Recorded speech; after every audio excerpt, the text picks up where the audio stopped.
The blizzard had teeth that night, cutting through Cole Brennan's coat like it wanted to reach his bones. He led his old mule up the mountain trail through snow that fell sideways, sharp and merciless. The lantern tied to his saddle had died miles back, leaving only memory to guide him through the canyon's edge, past where the pines bent like broken prayers. Cole didn't expect shelter. Men like him, drifters with too much blood on their hands, didn't get offered warmth anymore. His boots sank deep into the slush, each step a reminder of how far he'd fallen from the soldier he'd once been. The wind howled through the trees like something wild and wounded. Then came a smell cutting through the storm. Wood smoke, faint but real. Somewhere ahead a fire burned. His mule turned without waiting for his decision, as if she knew something he didn't.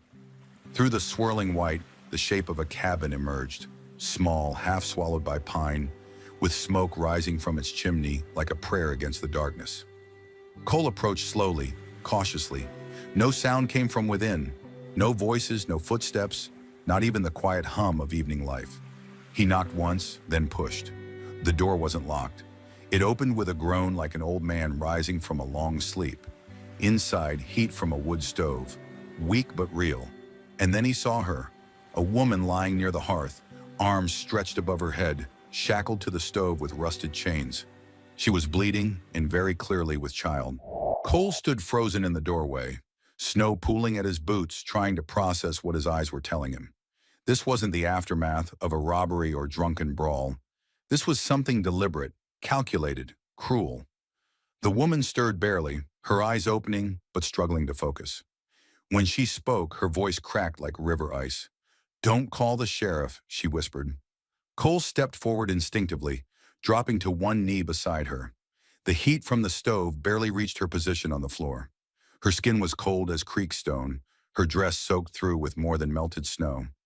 Blood stained the fabric around her legs, and beneath it, life strained to enter a world that had already met it with chains. "Please," she said, trying to sit up. The effort brought a sound so raw it made Cole's throat tighten.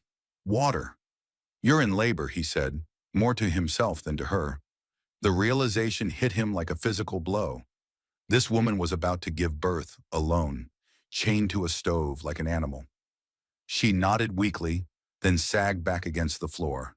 Her hands rattled the chain as she tried to move. "I can't get loose. They tied me so I wouldn't run." Her voice broke on the last word. Cole didn't ask who they were. The truth hung heavy in the room like smoke. He moved to the stove, examining where the chain was bolted to the iron. The metal was old but solid, anchored deep into the stove's frame. Near the woodpile, he found a rusted hatchet. He swung once, then twice. The bolt held, but the metal around it began to give. On the third strike, the chain tore free with a groan and sharp crack that echoed through the cabin. The woman gasped, not from pain, but from the sudden, impossible taste of freedom. Cole lifted her as gently as he'd ever lifted anything, carrying her to a thin mattress in the corner. It wasn't much, straw-stuffed and lumpy, but it was warmer than the floor and softer than stone. "I don't have much," he said, pulling off his coat to wrap around her shoulders. "Just what's in my pack. Coffee, some hardtack." She didn't answer. Her eyes fluttered closed, face pale beneath a sheen of sweat.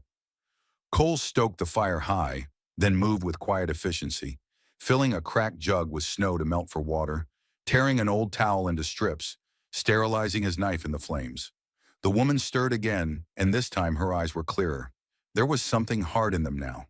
Grit, maybe, or the sharp edge of someone who'd learned not to beg for mercy. "Name's Isabella," she said, like it owed no apology to anyone. "But folks call me Bella. No one will come looking for me. Not till morning, anyway." Cole offered her a sip of warm water. "What's yours?" she asked between careful breaths. "Cole Brennan." Her lips twitched. Not quite a smile, not quite suspicion. "You from Silver Point?" "I was, long time ago." She flinched as another contraction hit, her hand gripping the blanket until her knuckles went white. Cole took her wrist gently. "Breathe through it." "I don't need help," she said through gritted teeth. He didn't let go. They stayed like that through 3 more waves of pain, her breath ragged, his hands steady as stone. Once, between contractions, she whispered, "Why are you helping me?" Cole was quiet for a long moment. Because last time I didn't. Bella turned her head to study his face. You were there? When someone else needed help. Number. But I heard about it, and I didn't ask the right questions. His voice carried the weight of old regret. Didn't want to know the answers. Something in Bella's posture changed, a loosening, like a knot being carefully untied. Outside, the wind died a little, though the snow continued its relentless fall. Cole placed the now hot water jug beside her and soaked a rag to wipe her brow. You'll be all right, he said quietly. No one said that to me in months. Then they're fools. For the first time since he'd found her, Bella smiled. It was faint as morning mist, but it stayed. The fire danced higher, casting orange shadows on the walls. The broken chain lay coiled on the floor like a dead snake, and for a moment the cabin felt less like a prison and more like sanctuary. I heard him leave, Bella said suddenly. The man who tied me here said he'd come back once the baby was born, said he'd take the child and... She didn't finish. Cole's jaw tightened. And you? She looked away. Didn't say... He placed more wood on the fire, sending sparks up the chimney. You're not alone now.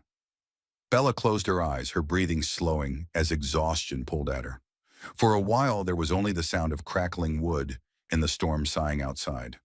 Cole sat beside the mattress, not sleeping, just watching over her like a guardian who'd arrived too late for too many battles, but was determined not to miss this one. In the growing warmth of the cabin, he whispered to the fire, to the storm, to whoever might still be listening in a world this wide and cruel, I won't leave this time. Dawn came gray and reluctant, the storm gentling to scattered flakes that drifted past the cabin's single window, like ash from a distant fire. Cole had not slept. He sat against the far wall, one knee bent, watching the steady rise and fall of Bella's chest.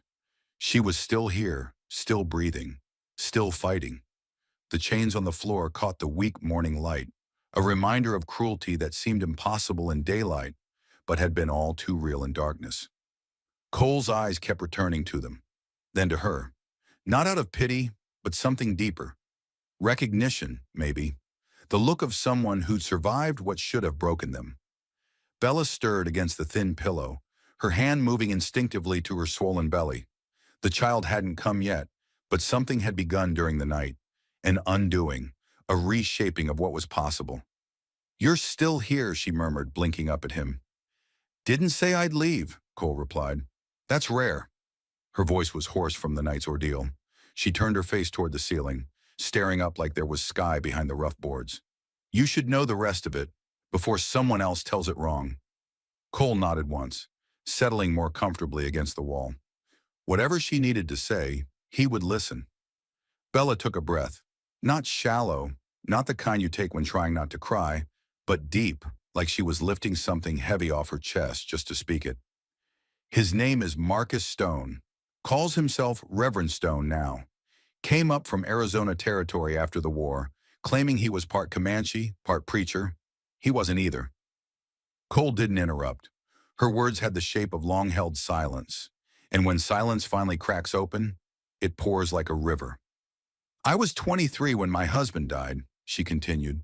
Consumption took him slow, coughing blood into rags smaller than a child's handkerchief. Town buried him proper, brought me a casserole, then forgot I had a name. Her hand found a loose thread in the quilt and twisted it absently. Stone saw I was alone, started coming around to help with firewood, mending fence. Said women like me didn't last long without protection. Said he was just being neighborly. He move in? Cole asked quietly. That would have been too honest. Bella's laugh held no humor. He started preaching in town instead, told everyone I was his distant cousin, said I had the devil's eye but a saint's womb. Men who want power always find scripture to justify it. She paused and Cole poured warm water into a chipped cup, bringing it to her. She sipped, then continued. He came around drunk one night, said I owed him for the wood, the food, the protection he'd given. When I told him no, her eyes stayed fixed on the fire. He said he'd take what was his anyway. The words hung in the air like smoke. Cole had heard stories like this before, But this one had breath and eyes and a voice that made it real in ways that mattered. "I fought," Bella said simply. "Cut his cheek with a broken plate. He didn't press charges, but the next day Sheriff Blake came calling. Said he'd heard I was unstable, grieving too long, stirring up trouble. Called me high-strung." Cole's jaw tightened. He knew that word, how it was used against women who refused to bend. "They told me to leave town," Bella continued, her voice growing quieter. "Said if I couldn't live peacefully with decent men, I didn't belong among decent folk." "So you ran," Cole said. "I tried to. Got as far as these mountains. Thought maybe if I hid long enough, had the baby in peace, I could start over somewhere else." Her hand moved protectively over her belly. "But Stone found me.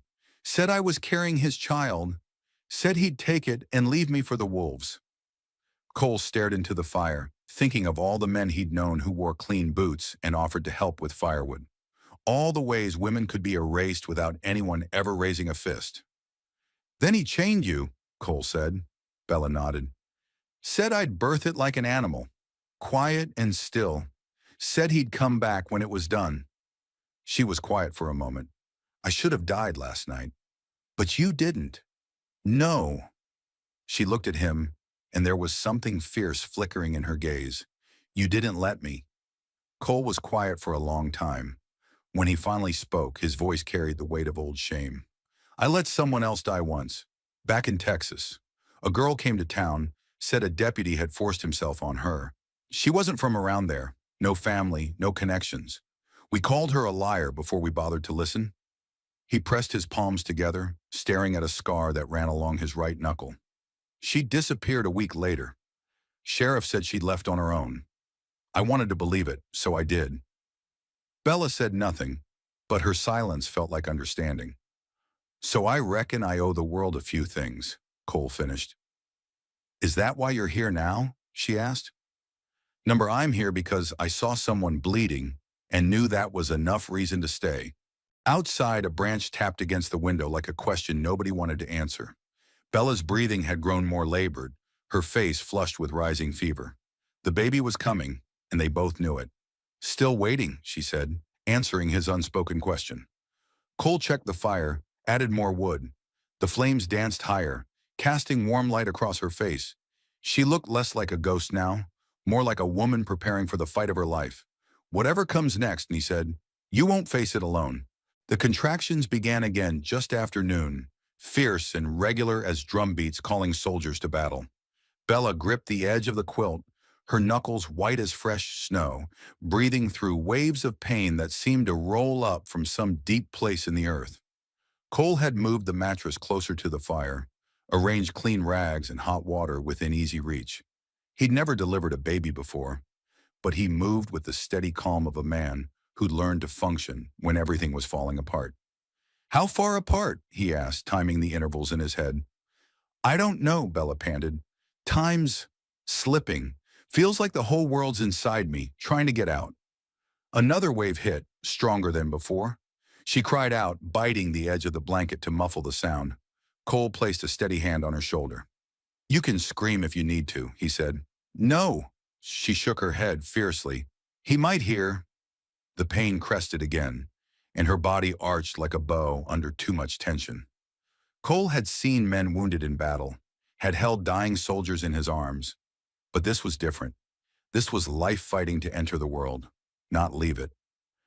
"You're doing fine," he said, voice rough from dryness and something that might have been awe. "You're stronger than you know." "I'm not strong," she gasped between contractions. "I'm angry." "Good," Cole said. "Anger's got fight in it." The labor continued for hours. Time became meaningless, measured only in Bella's breathing, the rhythm of her pain, the gradual dimming of light outside the cabin windows. Cole stayed beside her, offering water when she could take it, wiping sweat from her brow, counting contractions that came closer and closer together. "Don't let him take the baby," she whispered during a brief respite. "If something happens to me, if I don't make it through this—" "You'll make it," Cole said firmly. "Promise me." Her eyes locked onto his with desperate intensity. "If Stone comes back, if I'm not strong enough to fight him, you take the child and run." Cole met her gaze without flinching.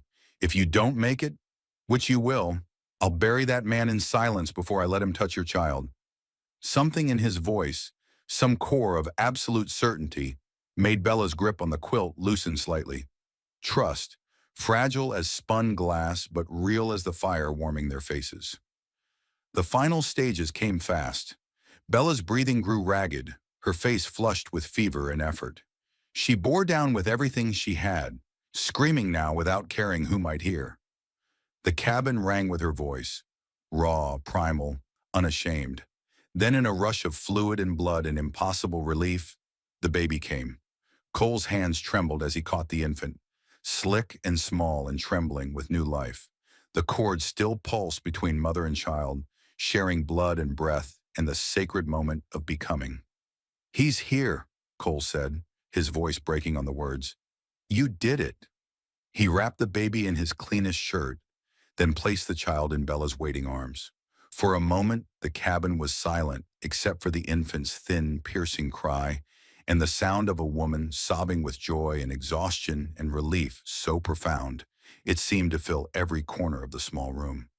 "He's beautiful," Bella whispered, touching her son's tiny face with reverent fingers. "Look at him, Cole." "Look what we brought into the world." Cole turned away to hide the crack in his voice, busying himself with cutting and tying the cord, cleaning up the evidence of birth and struggle. When he looked back, Bella was gazing down at her child with an expression of fierce, protective love that transformed her entirely. "What will you call him?" Cole asked. "Thomas," she said without hesitation, "after his father, the real one."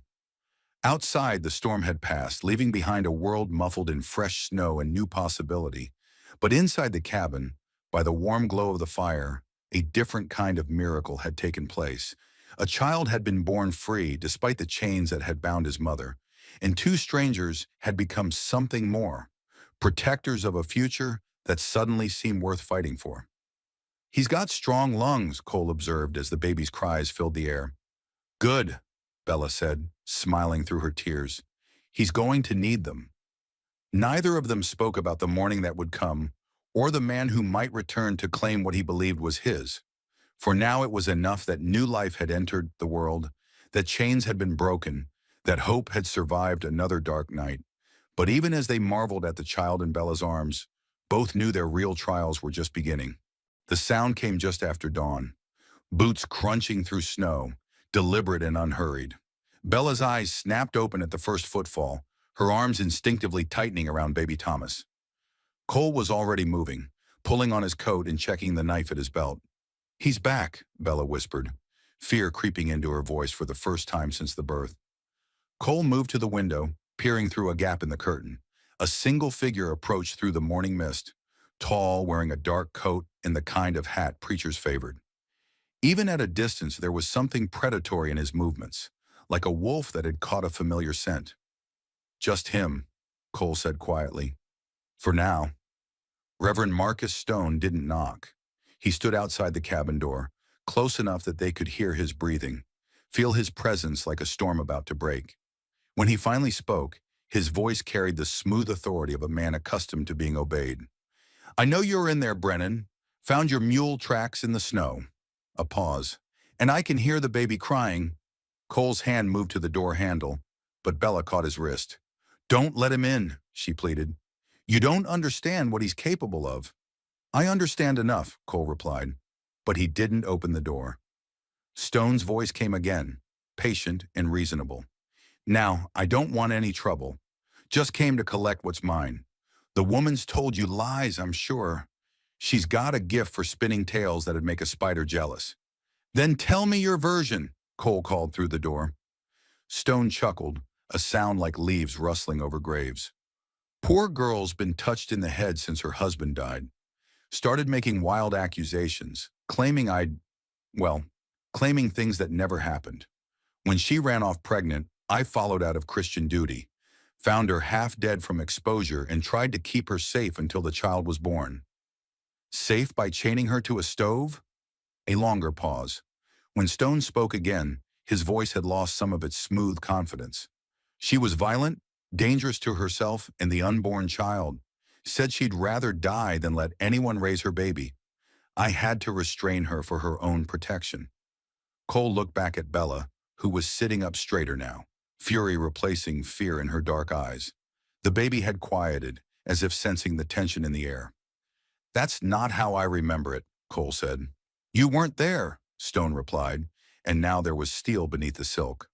But I'm willing to let bygones be bygones. Just open the door, let me take the child to safety, and we can all pretend this unfortunate business never happened. And Bella, another pause. What about her? What happens to her? Stone's laugh was cold as winter wind. That's not really your concern, is it, Brennan? She made her choices. Time to live with the consequences. Cole felt Bella's hand on his shoulder, steadying herself as she stood. The baby was still in her arms, wrapped in the cleanest cloth they could find. When she spoke, her voice carried through the door clear as a church bell. You want him, Marcus? Come and take him.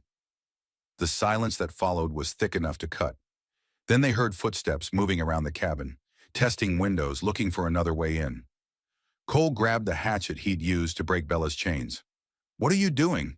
Bella asked. Making it so he can't surprise us, Cole replied, moving to bar the door with a heavy piece of firewood.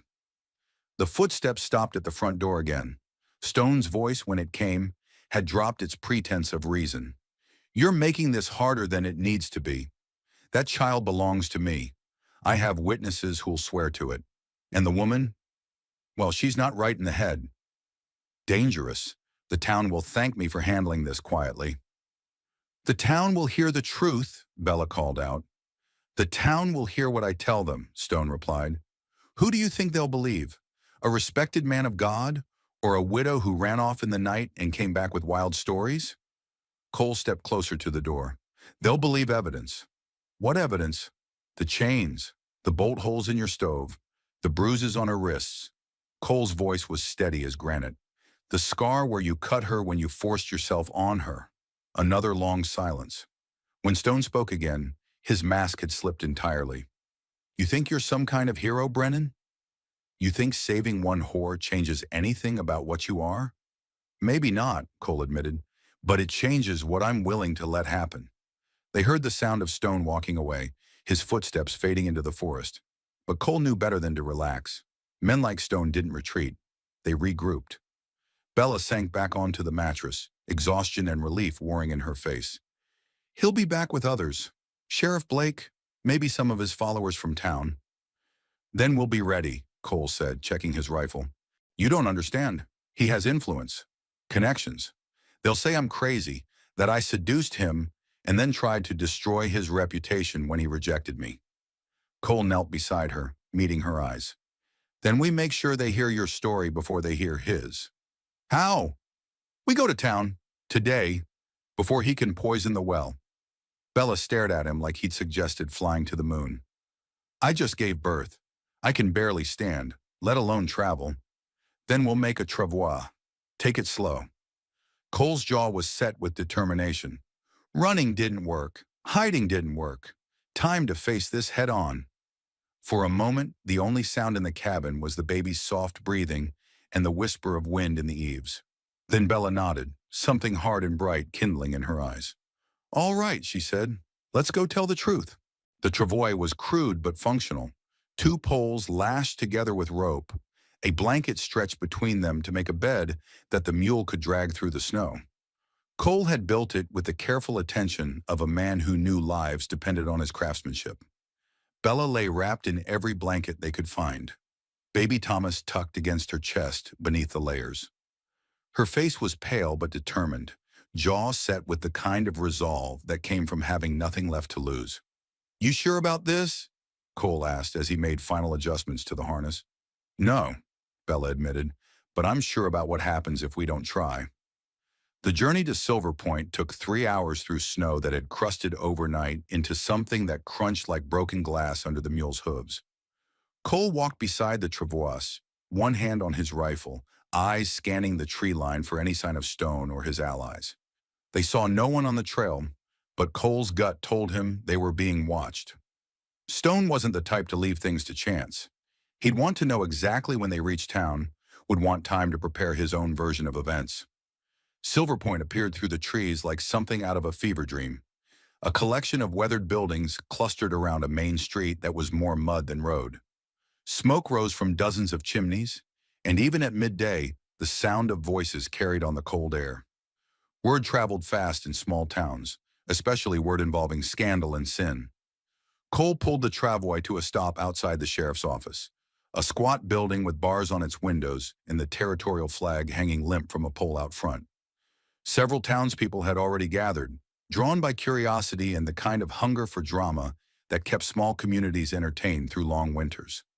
Sheriff Blake emerged before Cole could knock, a heavy-set man with gray whiskers and eyes that had seen too much to be surprised by much of anything.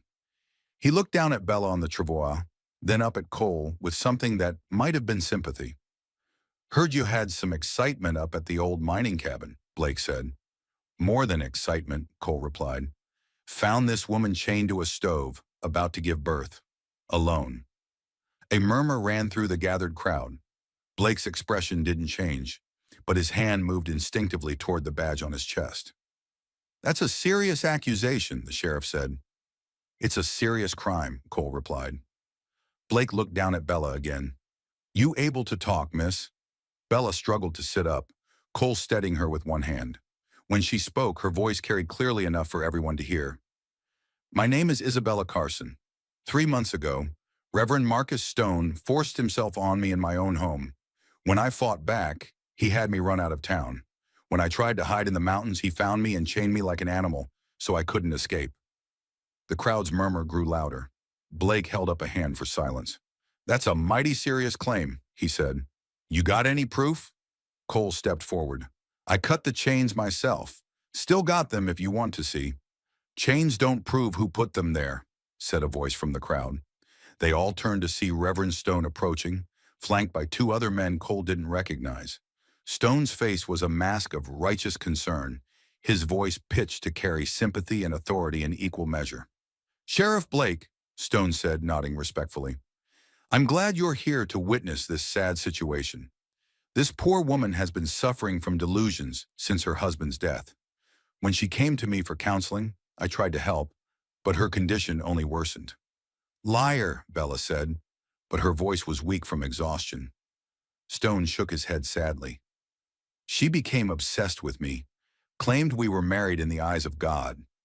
When I gently explained that wasn't possible, she flew into a rage, threatened to harm herself and her unborn child.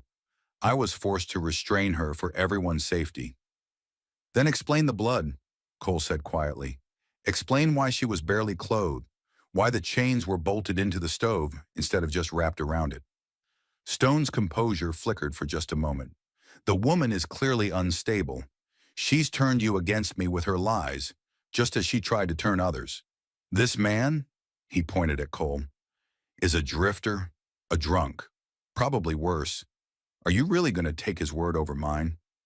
Blake looked between Stone and Cole, clearly weighing his options. Cole could see the calculation in the sheriff's eyes. Stone was a pillar of the community, had friends and influence.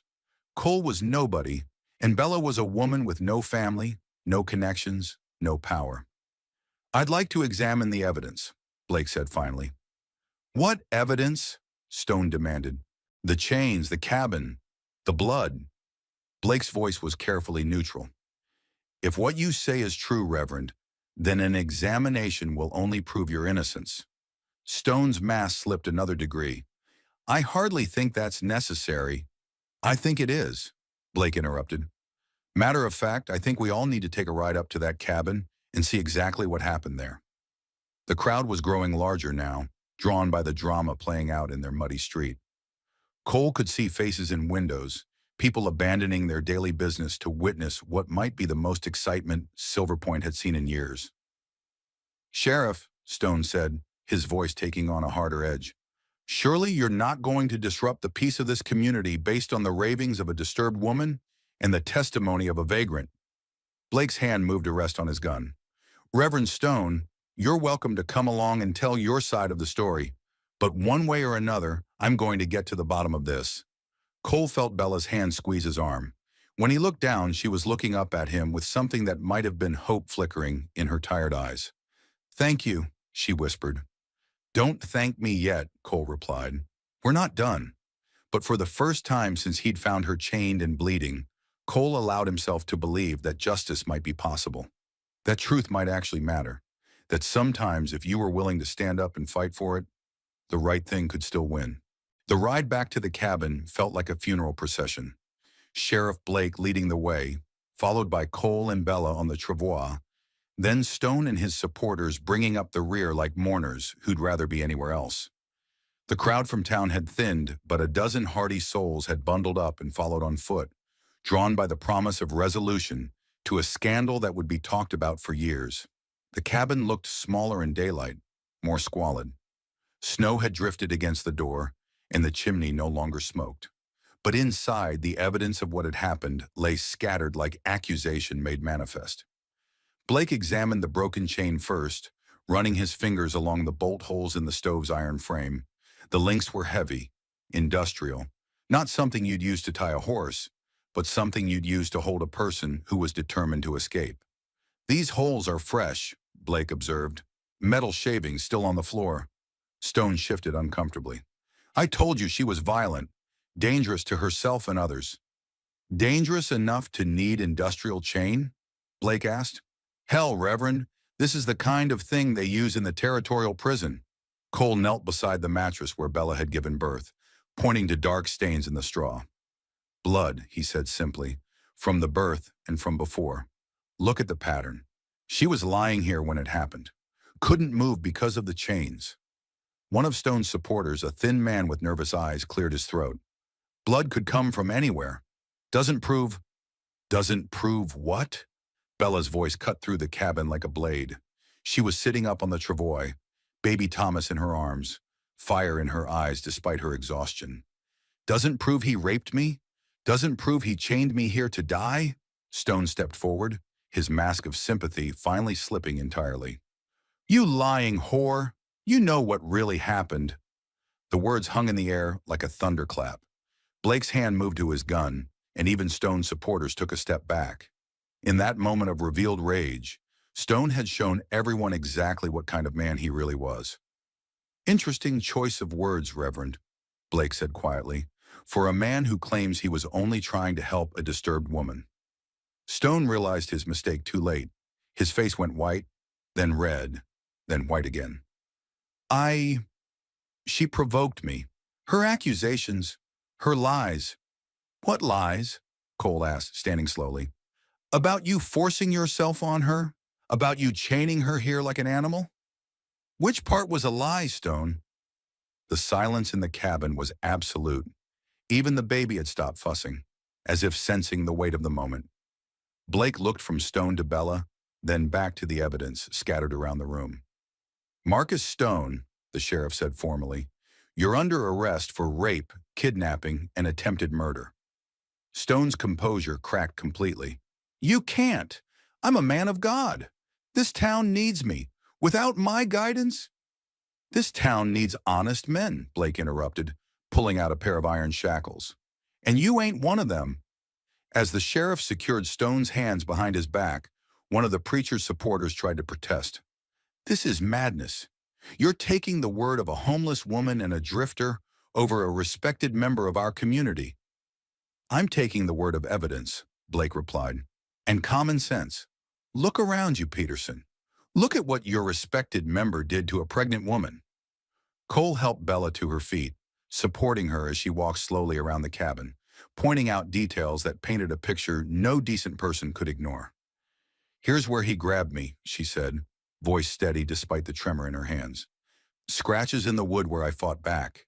Here's where he dragged me when I tried to run." She pointed to scuff marks on the floor, then to the stove. "And here's where he chained me, told me I'd birth his bastard like the animal he said I was." Peterson and the other supporters shifted uncomfortably. The evidence was overwhelming, undeniable. Stone had stopped protesting, his shoulders sagging in defeat. "There's something else," Bella said quietly. She turned to face Stone directly, no fear in her eyes now. "The night you attacked me, you cut yourself on the broken plate I used to fight back. Left side of your face, just below the cheekbone. All eyes turned to Stone. There, barely visible beneath his beard, was a thin white scar exactly where Bella had described. Blake nodded grimly. That's enough for me. He looked around the cabin one more time, then at the assembled crowd. Anyone who still thinks this woman is lying can explain it to the territorial judge. I'll be recommending the maximum sentence. As they prepared to leave, Stone made one last desperate attempt. The child, he said, his voice cracking. At least let me. He might be mine. I have rights. You have the right to rot in prison, Cole said quietly. That's about all. Blake pushed Stone toward the door. Move along, Reverend. Your congregation's waiting. The journey back to town was silent except for the crunch of snow under boots and the occasional cry from baby Thomas. But the silence wasn't oppressive now. It was the quiet of justice being served, of truth finally being heard. As they reached Silver Point, more townspeople had gathered in the street. Word had spread quickly, and faces that had been skeptical or hostile earlier now showed shame, anger, and something that might have been respect for the woman who'd survived the worst one of their own could do. Blake locked Stone in a cell, then turned to address the crowd that had followed them to the jail. Let this be a lesson, he said, his voice carrying clearly in the cold air. Doesn't matter how respected a man seems, doesn't matter how smooth he talks or how clean his boots are. Evil's evil, and it won't be tolerated in this town. As the crowd dispersed, Blake approached Cole and Bella. You'll need somewhere to stay while you recover, he said to Bella. Doc's wife runs a boarding house. Clean, respectable. You'd be welcome there. Bella looked up at Cole, uncertainty flickering in her eyes. I don't have money for... Already taken care of, Blake interrupted. Town owes you that much at least. Cole nodded his approval.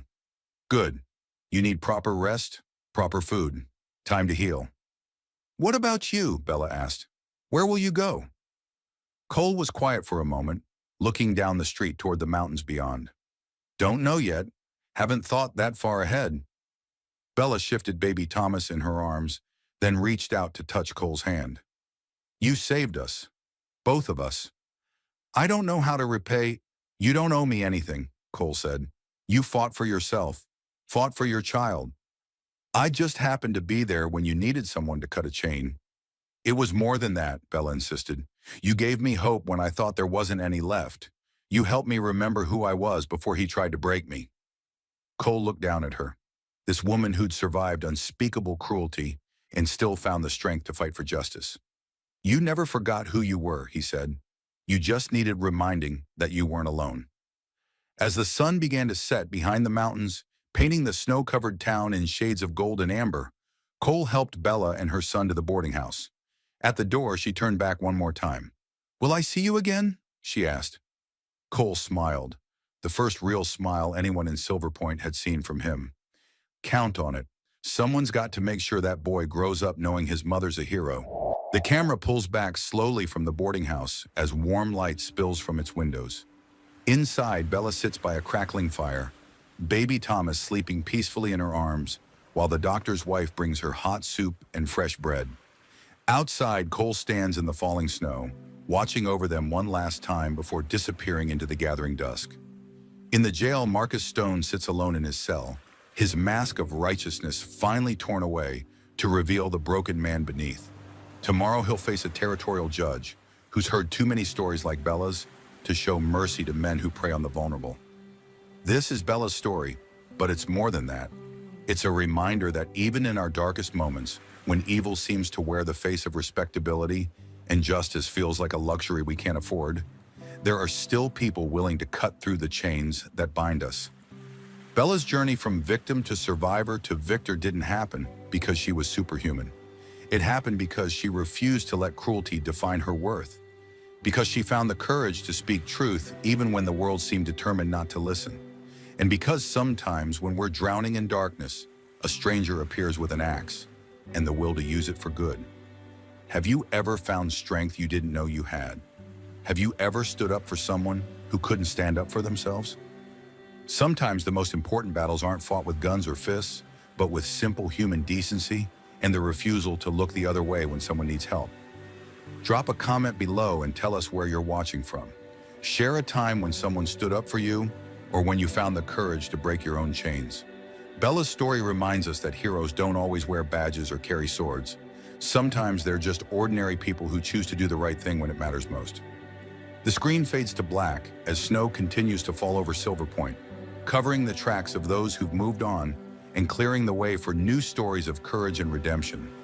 Hit that subscribe button for more tales of survival, justice, and the unbreakable human spirit. Because the best stories aren't just about the characters on screen, they're about recognizing the hero in yourself when someone else needs saving. From all of us here, remember, sometimes the most powerful thing you can do is simply refuse to let evil win. Keep fighting the good fight, one choice at a time. The barn was quiet, too quiet for a place that held 7 people. Dust drifted in shafts of winter sunlight that pushed through the wooden slats like judgment. June sat with her back against a mound of hay, her dress torn, her hands bound tight behind her. Around her 5 children, none her own, huddled close, tied the same way. The youngest whimpered once, then stopped. They'd all learned, noise only brought worse. Outside, boots crunched. Someone approached.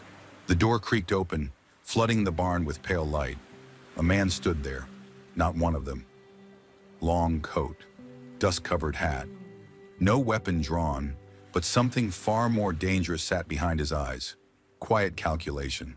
He stepped inside, crouched low. His shadow fell over June. He didn't speak, neither did she. His gaze scanned the bindings, the bruises. He touched nothing, not yet. And then the smallest child reached toward him, just a finger, trembling. The man's jaw twitched. That was all it took. He reached for his knife, slow and silent. The rope didn't break June, but the man who came to cut it, he would change everything. The sound of boots on frozen earth wasn't what June feared most. It was the pause between each step. Inside the barn, breath misted in the cold. Dust floated in thick shafts through the warped wooden slats. The smell of hay and mildew clung to everything. Her arms had long gone numb, twisted behind her back, wrists raw from the rope. Around her, 5 children pressed in close. Not hers, but hers now. Each of them wide-eyed, skin marked from days of being handled rough, fed only when someone remembered they were still alive. They didn't cry anymore. June had taught them that. Noise got punished. Silence was safer. She heard it again. Boots closer this time. 1 pair. Measured, not hurried. Not like the men who came before, cursing and laughing and yanking the barn door open like it belonged to them. This time the door creaked open slowly, like someone wasn't sure they wanted to see what lay inside. She flinched at the light that cut across the dirt floor. A man stepped in. He didn't look like the others. No filthy badge pinned to his coat. No smirk. No swagger. Just dust and stillness. Long brown duster. Black scarf wrapped high on his jaw. Hat brim low. His hand rested on a knife strapped across his chest. Not drawn. Just there. June didn't move. The children didn't breathe. The man stood for a long moment, his eyes adjusting to the gloom. He took in the ropes, the welts on the children's faces, the smear of blood on the barn wall. His gaze found hers, held it. Then he crouched. He didn't say a word. The youngest child, a boy barely 3, reached out, finger trembling like a leaf in wind. The man's eyes flicked down. His jaw tightened. That was it. He pulled his knife. He moved without hesitation. Clean, quiet, 1 child at a time. Not a single word passed between them. When he got to June, he knelt and slipped the blade under the knot at her back. His touch was clinical. No kindness, no hesitation. The rope snapped. June gasped, her shoulders jolting forward. She caught herself before she collapsed. Her first instinct was to pull the children behind her. Her second, confusing, unwanted, was to look into his face. But he was already standing. "You'll take the North Trail," he said, voice low like the underside of thunder. "Half a mile. There's a cabin near the creek." That was it. No name, no questions.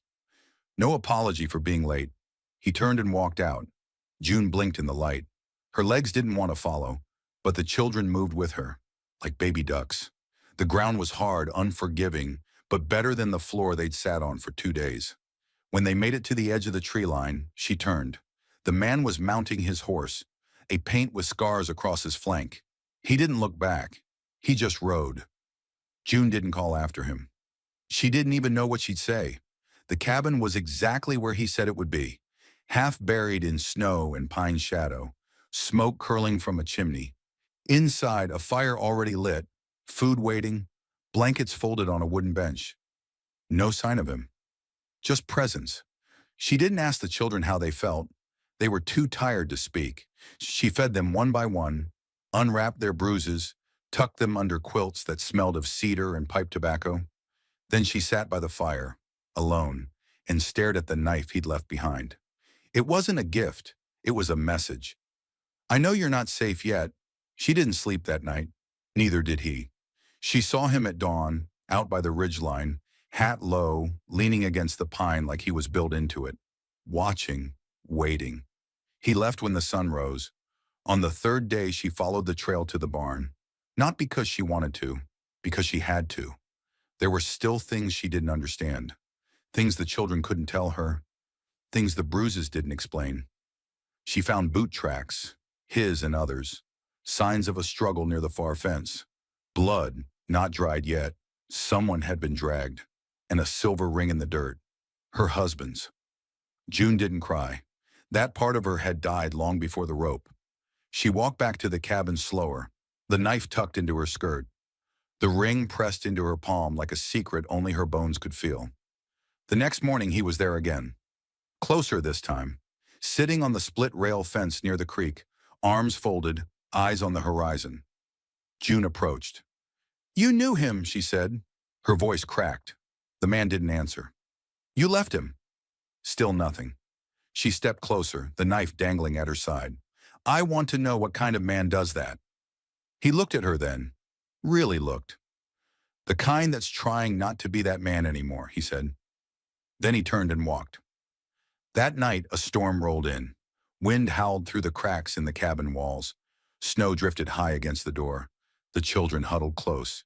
June fed the fire. Her hands shook, not from cold, but from the feeling that something was changing. She opened the door once, hoping to see him. But the darkness only gave her silence. The next morning, the barn was gone. Burned, collapsed in on itself. She saw it from the ridge, smoke rising like a ghost. Nothing left but ash and the black bones of what used to be. No one came looking. No one asked questions. He was sending her a message. "It's over, don't go back." Still, she waited for him, every morning, every evening. When the children slept, she sat by the window and watched the path he always walked.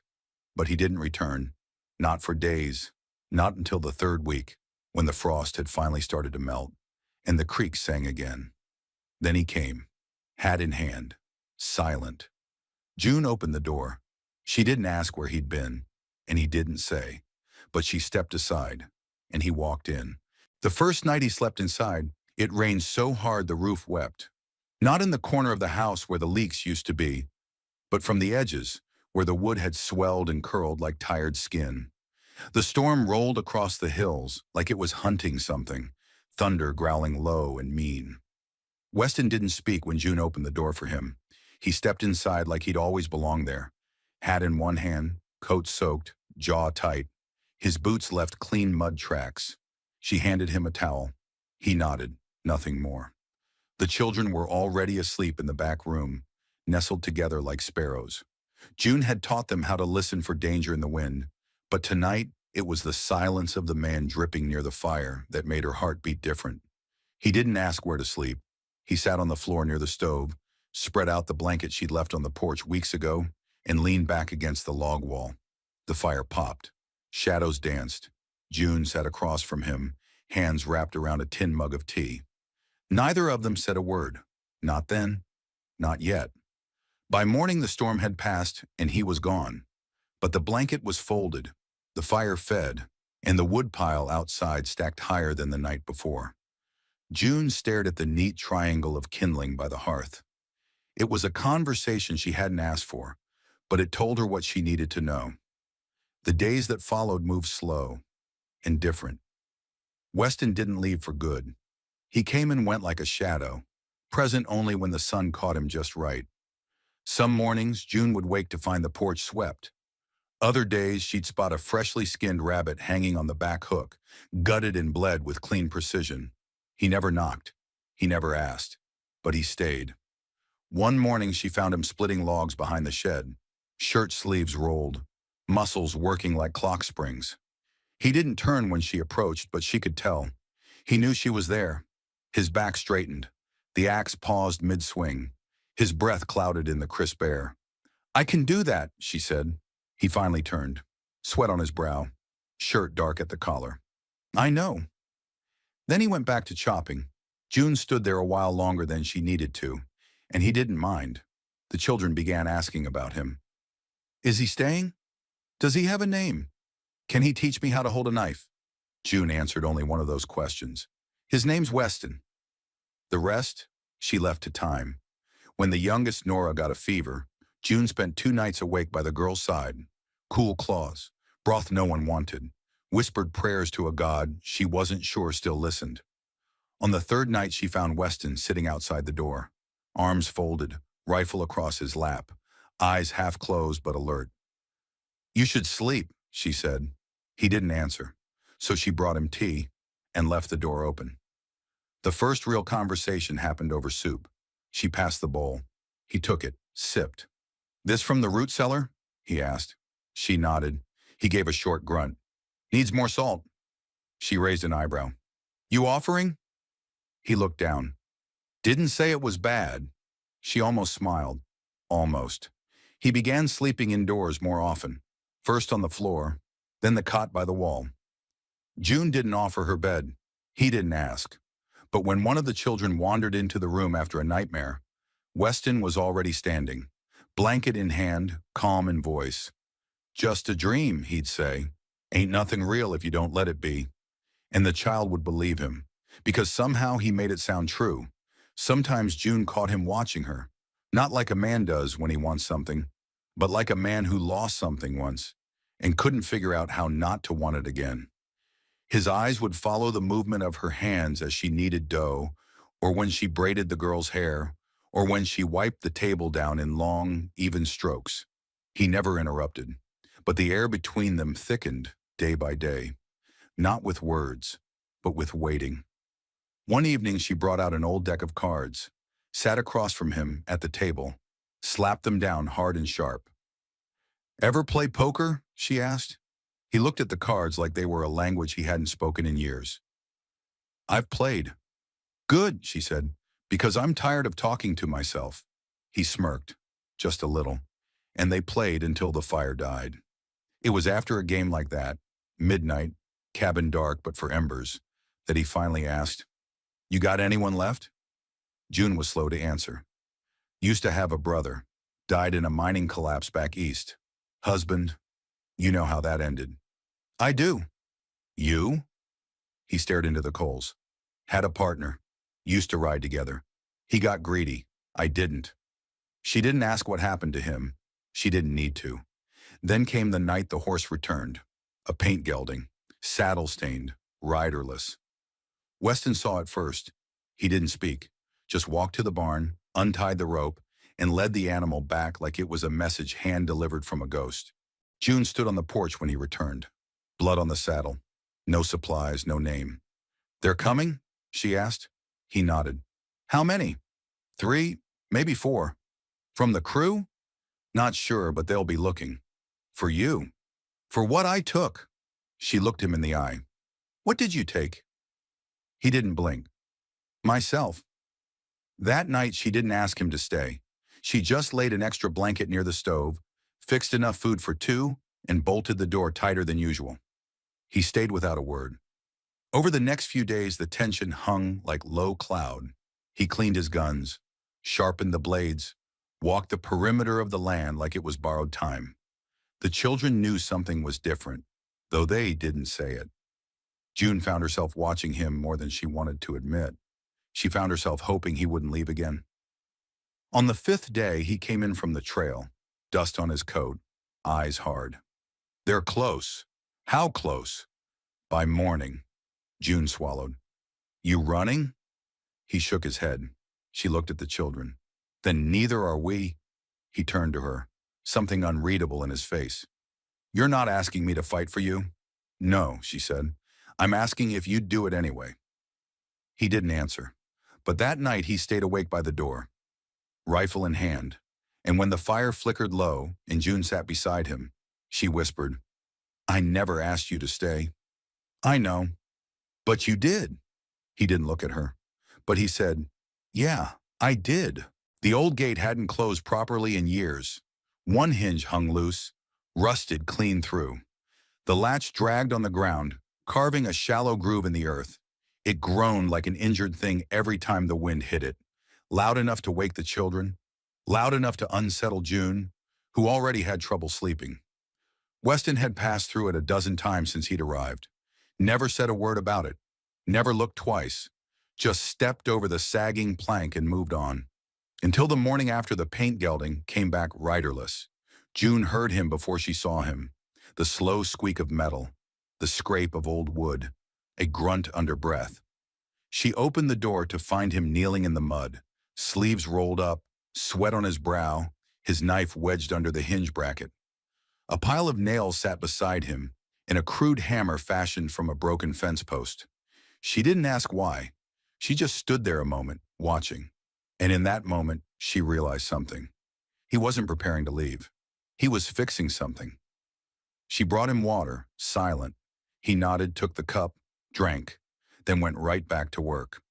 By midday, the gate swung smooth and straight, clicking shut with a quiet confidence it hadn't known in years. June tested it herself. It closed, and for the first time in months, so did something in her chest. Weston didn't make a speech, didn't ask for praise, just washed his hands in the bucket, dried them on his coat, and moved on to the next chore, mending a split rail along the paddock fence. But from that day forward, the children called it Weston's Gate. They didn't know why. They just did.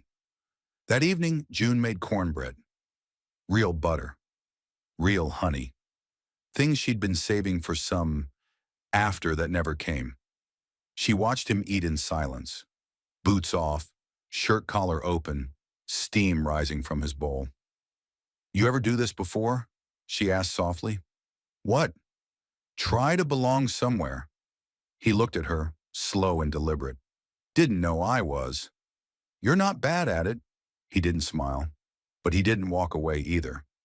The days passed gently, like breath after a storm.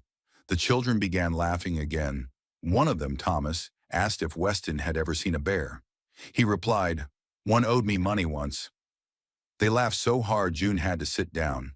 He didn't laugh, but his eyes softened. Then came the afternoon thunder, not from the sky, but from hooves. Weston stood up before anyone else heard it.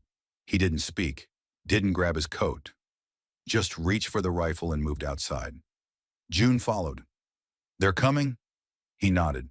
"2 riders, maybe scouts. Checking the place before dark." "You gonna shoot?" "Not yet."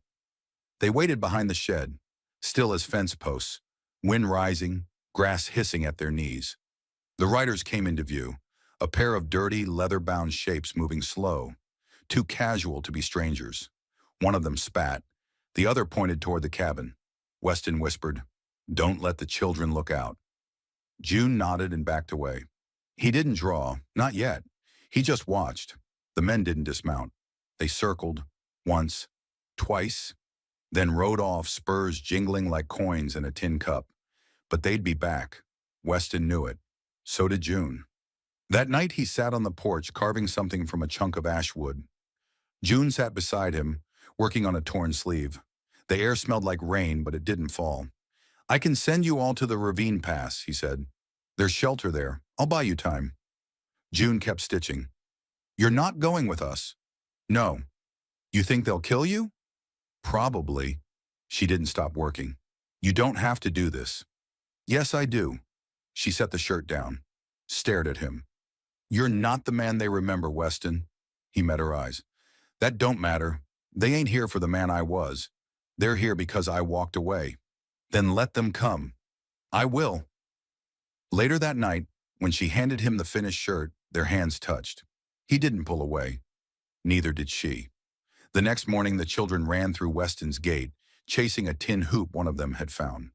The sound of their laughter filled the yard like spring water, and June stood on the porch watching them. And behind her, Weston stood still, silent, but not gone. The wind died just after sunset. The trees outside stilled, as if they too were listening for something. Inside the cabin, the fire crackled in a steady rhythm, warm, persistent, alive. The children were asleep, bundled under quilts, cheeks pink with safety. June moved quietly, spooning the last of the stew into 2 tin bowls. She didn't call his name. She didn't need to. Weston was already there, leaning against the doorframe, arms crossed, the weight of the evening still clinging to his coat like dust. She nodded toward the fire.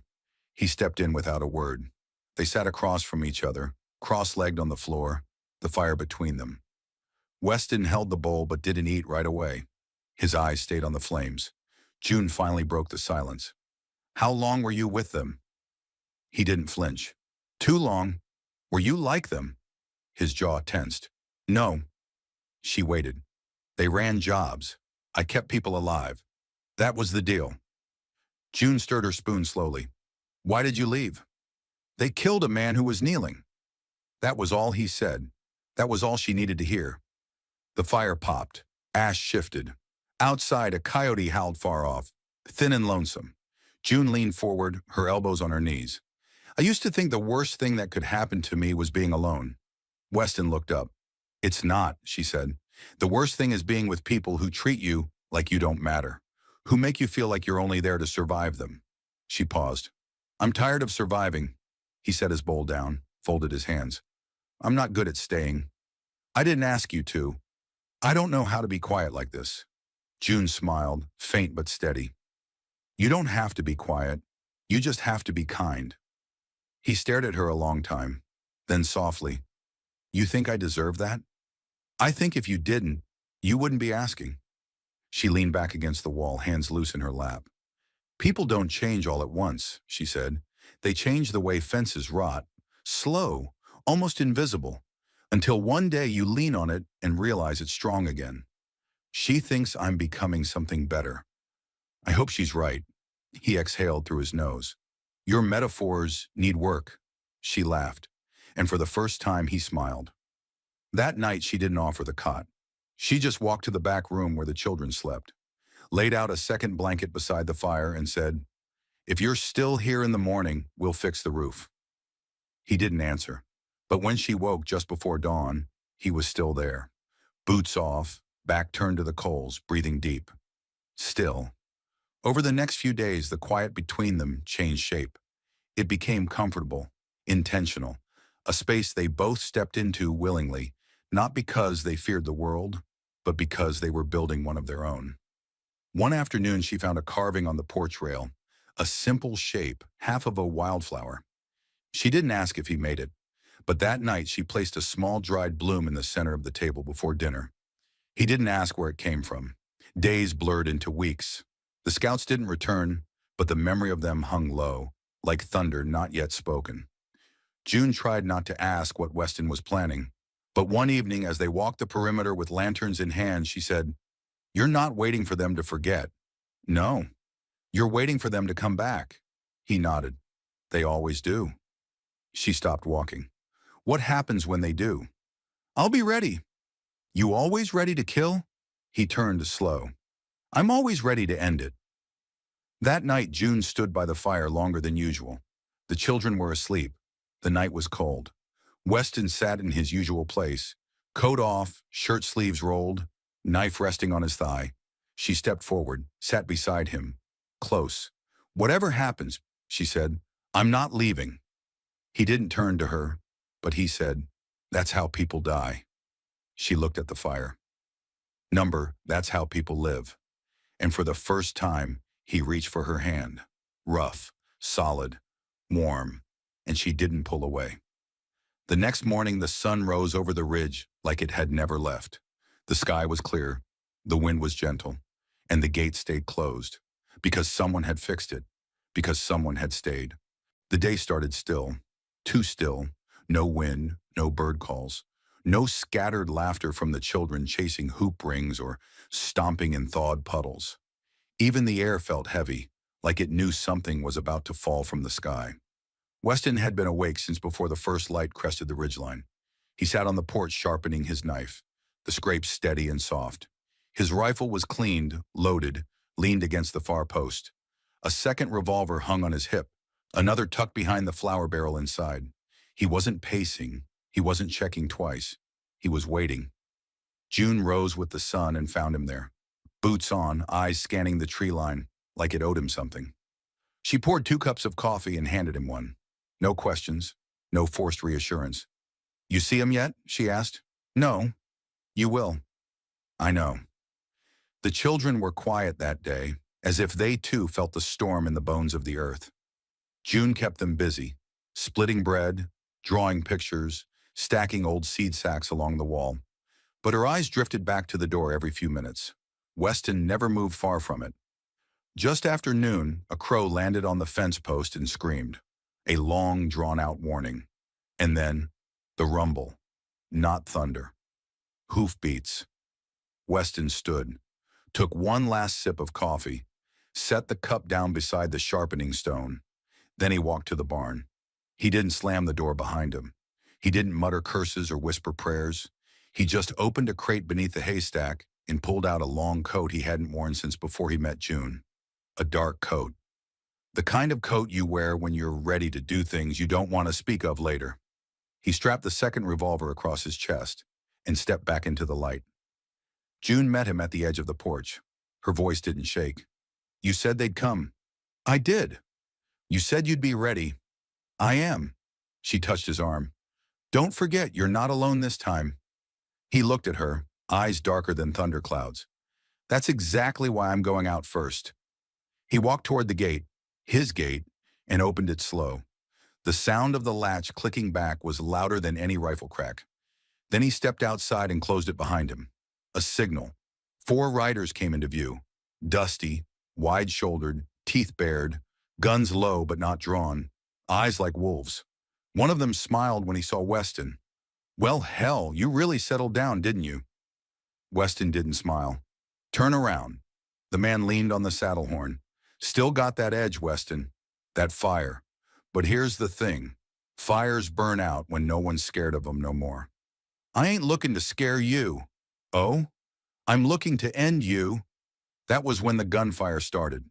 But only one shot came from Weston. The first man dropped like a sack of stone. The others hesitated. That was their mistake. What followed wasn't a firefight. It was a lesson. Weston didn't shout. He didn't move wild. He was precise. Every bullet had a name. Every step had purpose. He used the barn for cover, then the wagon, then rolled into a flank and ended the second man clean. The third ran. Weston led him. For a while, back at the cabin, June held her ground at the door. Rifle ready, breath slow. She didn't have to fire a shot, not because she wasn't willing, but because he didn't give her a reason to. By the time the dust cleared, the sun had dipped behind the ridge. Smoke curled from a torn saddlebag, a boot lay in the grass, and Weston walked back toward the cabin, not limping, not bleeding, just walking. He didn't speak when he came through the gate. He just looked at June, nodded once, and dropped the revolver into the dirt beside the porch. The children stared through the window. Weston looked at them, eyes unreadable. Then he sat on the step and exhaled. June stepped outside, kneeling beside him. "Is it over?" He looked straight ahead. "For now." She brushed his hand with hers. "I'm glad you stayed." He turned to her, softly. "I didn't know what else to do." That night they didn't sleep. They sat by the fire, shoulder to shoulder, watching the flames flicker lower and lower. And for the first time, Weston spoke of tomorrow. The sky above the cabin was wide and clean. After weeks of waiting for blood to spill, for boots to return, for the gate to swing open in warning, it was quiet. The kind of quiet that didn't come often in this life, the kind you had to earn. June had washed the last of the children's clothes and strung them out like prayer flags across the back porch. She hummed something old, something wordless. Weston listened from the fence line. He didn't say it aloud, but he liked the way her voice filled the spaces he'd never dared enter. That evening she cooked cornbread and rabbit stew. They ate slow, long past sunset. The children drifted to bed, safe in the rhythm of peace. It was the first time Weston didn't keep his gun within arm's reach of the table. June noticed. She didn't say anything, but she noticed. After the plates were cleaned and the coals were low, they sat by the fire, just the two of them. The question came quiet. "Weston," she said, her voice soft as thread. That day, he didn't look at her, but something in his posture shifted. She tried again. "The day they came, you went out alone, and you came back without a scratch." A pause. "How did you get out?" His jaw worked, slow. He ran a hand through his beard, rubbed the back of his neck. His eyes stayed on the fire. "They let me go," he said finally. His voice was even, steady. "Guess they weren't all bad." June tilted her head. Her gaze searched his face, but he didn't offer more. He reached for his cup, took a long sip, then stared into the embers like he was watching something burn that she couldn't see. She nodded slowly, accepted the lie, because she loved him enough not to push. But his hands told a different story. The knuckles, the dark healing beneath his fingernails, the new scar he never explained, low along his side, just where the shirt rode up when he reached for wood. She didn't speak again that night. She just reached over, took his hand in hers, and pressed her fingers into the fresh callus across his palm. And still, she said nothing, but her silence opened the door. And inside that silence, his mind went back. He hadn't walked out to talk. He'd walked out to end it. The barn had been still, thick with dust and heat. 4 of them stood waiting, half circle around the gate, laughing, spitting, calling him a ghost who forgot he'd already died once. He didn't answer. He stepped forward like a man stepping into water he meant to drown in. The first one grabbed his coat. Weston moved before the fingers closed. A twist, a crack, a scream. The man went down clutching his wrist. The others blinked too slow. The next few seconds were made of motion and instinct. Weston dropped low, kicked the legs from under the second man, rolled, grabbed his gun from the man's own holster before he hit the ground. A shot fired wide, meant for Weston's shoulder, caught the third man in the thigh. Screams now. Dust. Blood. He didn't speak. He didn't think. He acted. The fourth man ran. Weston let him, for a minute. Then he walked after him, calm, boots crunching over dry hay and old regrets. He found the runner tangled in fence wire, panicked, sobbing something about just following orders. Weston knelt beside him, pulled the man close and whispered, "You ride.